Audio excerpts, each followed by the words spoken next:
Disney Lorcana's fourth set, Ursula's Return, is hitting local game stores tonight, and with all those new cards comes incredible new possibilities for decks to play. While we are excited to upgrade our old favorite decks with some cool new tools, Gibby and I wanted to work together over this week and craft 15 new deck archetypes, one for every ink combination in Lorcana. These decks are ranging from some wacky brews that you can take to your locals all the way up to some powerful lists with serious competitive potential. If you see a list you like, you can go find the Dreamboard link down in the comments, but don't click away without leaving a like and subscribing to the channel as thanks. With all that said, let's get into it. 15 decks in 15 minutes.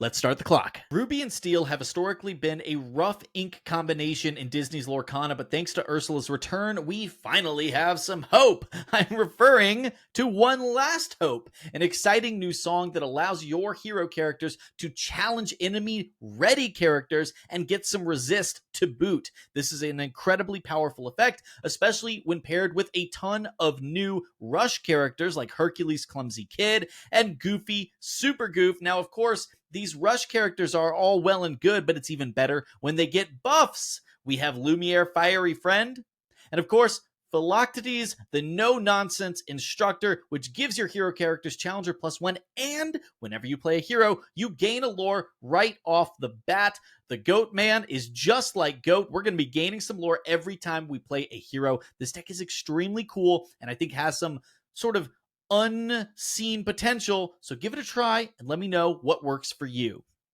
All right, for my first deck, I've got Bodyguard Bonanza. This is Amber Steel. Much different than the Amber Steel that we all know and love. We finally have enough bodyguard density with some of these new cards to create a really fun bodyguard deck. So to highlight a couple of them, we've got Minnie Mouse Musketeer Champion. She's a bodyguard and she can banish an opposing character with 5 or more attack. Mickey Mouse Musketeer Captain, a new legendary at the top end. You can shift him in for 5 when you play this character. If you shift to play him, you may draw a card for each bodyguard you have in play. So based off of that, we have flooded this deck with different bodyguard characters. Fill your hero characters gain Challenger +1, and whenever you play a hero character, you gain 1 lore. So almost all of the characters in this deck are 1 lore. We've got, or our heroes, I should say. We've got plenty of songs down here to be able to play, and this is basically just a improved bodyguard deck. If you're an item fan and the whole meta Tamatoa build is getting a little tiresome, check this build out. It is Triton's Pawn Shop, and yes, we are leaning into the new Triton Discerning King card from Ursula's Return. The cool thing here is, along with LeFou Instigator and Shield of Virtue, you can use Triton's effect and the Queen Diviner's effect to use their activated abilities as many times as you can ready them, which means you can potentially build up a ton of items and cash them all in for lore. You have 24 items if that's not enough. Maurice's Workshop is the secret spice. It is a contingency for Hiram Flaversham and allows you to keep playing items as long as you can pay an extra. Then you get to draw cards and hopefully keep churning through your deck, building out those items on the board. You have control tools to help you stay alive, and just in case, you have Aerial Treasure Collector to have a massive 5-quester with Ward to close out the games. Amethyst Emerald, we've got what I'm calling Swimming in the Shadows. This is basically utilizing all of the new Flotsam and Jetsam characters that we have, along with Ursula Sea Witch Queen at the top end. We've still got some of the, we got a new Ursula Mad Sea Witch at the 2-drop here, as well as our old faithful Ursula Deceiver from the last set at the 2-drop slot. Everything in the middle is pretty much a Flotsam or Jetsam that buffs each other. So all of your Jetsam characters pretty much say when your character, if you have a character named Flotsam, they get this buff, and all your Flotsam characters say the exact opposite for all of your Jetsam characters. So you're playing with them together, you're getting all of these buffs and creating a board that your opponent can't touch. We've also got the 6-drop Flotsam and Jetsam that counts as both. We're not planning on using the discard 2 to shift them in, but just playing them straight. Got some card draw with Frenzy on the other side. Mother Knows Best. An Overliable Queen Castle for extra card draw. Of all the new archetypes in Ursula's return, this is the one that I think is going to make the biggest splash, at least right away, because of the obvious power of so many of the cards involved. We have some incredible new powerhouses like Gaston Despicable Dealer, which can allow you to, on turn 4, bring in a 6-drop. That seems pretty good, but we also have some redundancy for Rapunzel Gifted with Healing with Julieta Madrigal, which allow you to heal up your characters, of which we, of course, have new characters that interplay damage like Mulan Injured Soldier, who then sets up a perfect shift target for the bonkers Mulan Elite Archer. Guys, I cannot say enough about this deck and its ability to control the game at different stages with powerful characters that can kill things either on entry or when shifted in. This deck is incredible. You have to give it a try. Emerald Ruby, we have our Quack Quack. Here's a smack deck, and this is all centered around this new location called Snuggly Duckling, distributable hub. Whenever a character with 3 attack or more challenges another character while here, gain 1 lore. If the challenging character has 6 or more attack, gain 3 lore instead. So it costs 2 in order to get a unit to Snuggly Duckling. So we want to see if we can cheat them in. Tuk Tuk Lively Partner. I've already previewed this card in my other video. Is one of my favorites. When you play this character, you move him and one of your other characters to the same location for free. So you can play a 1-drop, you can drop Snuggly Duckling on 2, and move Tuk Tuk in that 1-drop over to the Snuggly Duckling. You've also got the ability to cheat things in with Jim Hawkins, and the rest of your characters either buff attack like Cricky, or Cubby and Shenzi have the ability to get up to 3 attack or 6 attack to be able to take advantage of those buffs from the Snuggly Duckling. RLS Legacy and Hidden Cove are also here as locations to round us out our location curve, and we are going to utilize those locations to the best of our ability. A fan favorite card of mine in the new Ursula's Return set is Bruno Madreal. Really exciting card that opens up a ton of cool potential for closing out games. This evasive character is able to name the top card of your deck, and if it is correct, you can draw it and gain 3 lore, and that is what Visions of Victory is all about. We are pairing Bruno with some nice ability to stack the top of the deck, especially with the boss is on a roll, allowing you to stack up to the 5 top cards of your deck and take the ones you don't want, slap them on the bottom, but it doesn't stop there, because to ensure the consistency of finding Bruno, Alma Madrigal is there to stack the deck for Bruno, go find Bruno on turn 3, and can also toolbox your more niche Madrigals for when you need them. Take a look at things like Luisa, an additional rush character to complement the Fox, as well as Peppa Madrigal, which is a buffed up Pinocchio effect, and being a Madrigal, you can always go find it when you need it.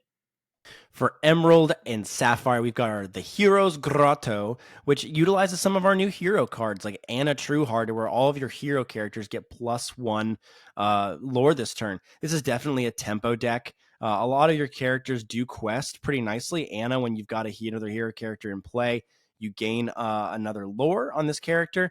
But we're also utilizing Alice Growing Girl. So amongst some of the other support characters, like Prince Philip that we've got in here, and Prince Philip, this 4-drop gives all of your other hero characters ward, helps keep Alice and your other hero characters safe. We are running some items like Popsicle, the new signed contract. Whenever an opponent plays a song, you may draw a card. Is kind of some disincentivizing them trying to remove your characters.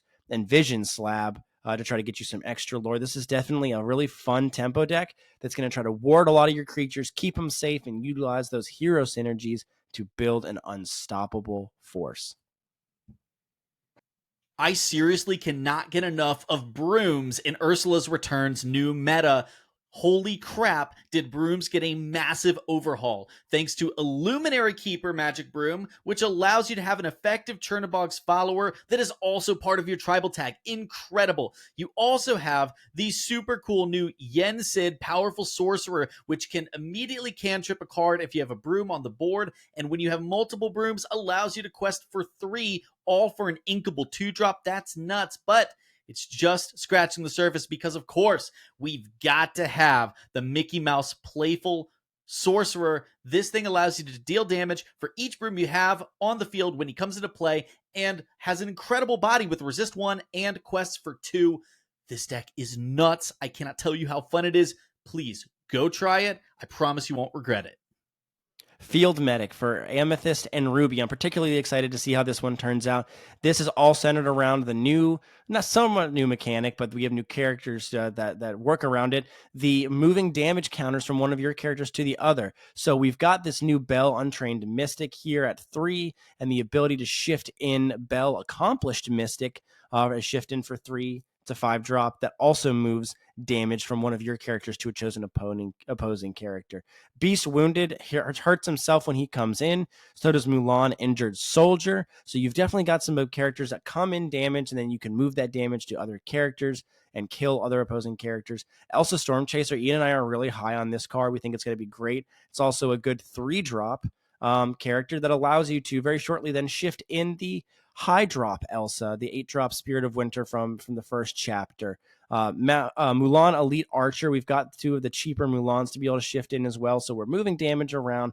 We're dealing a whole crap ton of damage with Mulan and hoping that we can just control the board and quest ourselves to victory.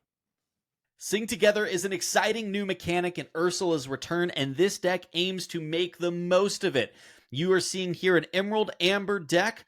I'm referring to it as the Greek Choir because of the awesome new card, the Muses, which allow you to bounce a character of 2 attack or less whenever you play a song. And yes, there are some versions of this with discard-centric strategies involved, but this build does not do that. No, instead, we are trying to sing as much as humanly possible because we also are focusing on Ursula, Deceiver of All, and her ability to double sing pretty much every song on our list, including the Sing Together cards, where she will get the ability to play them for free if she participates. So obviously, we have to include the Kita Under the Sea combination to lower everyone's attack and then throw them all on the bottom of the deck for some massive bounce action. Of course, we're closing the game out with Cricky, who not only allows you to clean up the opponent's board whenever they quest, but also quest for 3 on the back end. This deck is sick. You have to try it out. Amethyst and Sapphire. This is kind of a take on the Blurple decks from last season where people started to try to play the ramp, except we're not playing so much ramp. We are using Mickey Mouse Detective and 1 Jump Ahead, but that's about all the ramp that we're doing here. The rest of it is going to be more of a tempo deck. We are also still playing the Ursula Mad Sea Witch on 2 and the new Ursula Sea Witch Queen on 7, and also utilizing some of our new Madrigal friends. Dolores Madrigal, Easy Listener at 4. If your opponent has a character exert, you get to draw a card. It seems pretty reliable. Isabella is a fantastic top deck. If you haven't quested with any other characters this turn, she gets +3 lore, so she can quest for 4 on her turn. Merlin Goat to help us get across the finish line. Some of the old reliables like Merlin Crab and Madam Mim Fox, just to be able to kind of keep that tempo. And Pascal for the evasive, and Rafiki, Mystical Fighter at the 1-drop. All right. So I know what you're thinking. There's not a lot of Ursula's Return cards in this deck, but between Sapphire and Amber combined, can you really blame me for falling back on an oldie but goodie? This is Alice Midrange, and I think it gets some incredible tools in this next set. With Alice, you are trying to buff up not just your characters so that you can take favorable trades, but you can also buff the opponent's characters with the support ability, allowing you to use World's Greatest Criminal Mind, but now Minnie Mouse Musketeer Champion. This is going to allow you to banish chosen opposing character with 5 attack or more, which you can so easily set up thanks to Alice Growing Girl and, of course, the Queen Commanding Presence. But in order to get yourself set up, you also have the new Ursula Vanessa with Singer 4 to get yourself started with How Far I'll Go. This is an all-time favorite of mine, and I hope you guys enjoy it as much as I do.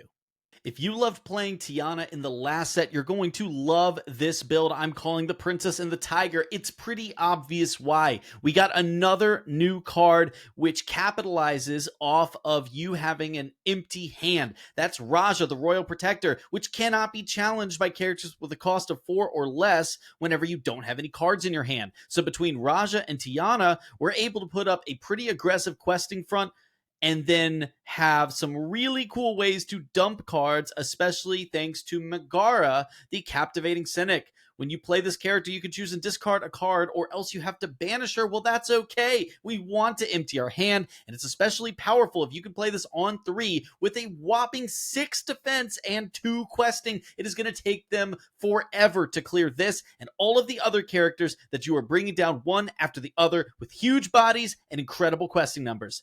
Enjoy. And last but not least, we have the Guild. The Sapphire Steel deck is fully taking advantage of the hero tag that we have a lot more characters for now, thanks to this Ursula's Return set.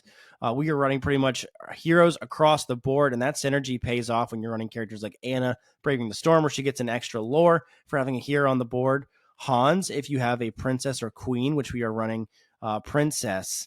We're running Queen. We're running Princess. We've got all these different Princess and Queen characters. You gain a lore instantly. Anna True Hearted is giving all of your heroes +1 lore.